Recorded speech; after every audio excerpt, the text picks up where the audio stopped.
Les États de l'AES continuent de renforcer leur coopération militaire.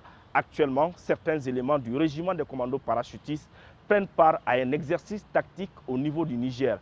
L'objectif est de renforcer leur coopération afin de lutter efficacement contre le terrorisme dans la zone des 3 frontières. Suivons avec le sergent Safiatou Sanogo les temps forts de leur départ. Les armées de l'AES concrétisent les grandes décisions des chefs suprêmes des armées prises à l'unanimité. Cette manœuvre tactique Tarhanake qui est en cours au Niger en est la preuve parfaite de l'engagement des chefs pour dresser un bouclier contre les ennemis du Sahel. Les détachements des corps d'élite de chaque pays se sont déjà retrouvés pour désormais coordonner des stratégies de base pour mieux cerner les frontières et les mouvements des terroristes dans l'AES. Cette manœuvre itinérante qui commence au Niger par les forces de défense et de sécurité des pays membres de l'Alliance marque le point de départ de toutes les actions communes dans le cadre des opérations frontalières.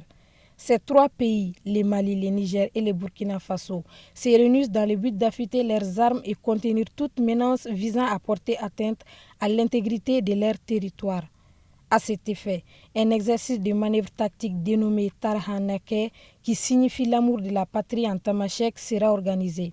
Le Mali sera représenté par les éléments du 33e régiment des commandos parachutistes. En plus des 3 pays de l'AES, 2 pays voisins vont prendre part à cette manœuvre. Il s'agit de la Guinée-Conakry et le Togo. Cet exercice tactique contribuera au renforcement de la coopération militaire entre le Mali et le Niger dans la lutte contre le terrorisme. Les troupes suivront également une formation au centre d'entraînement des forces spéciales du Niger pour le bon déroulement de l'exercice.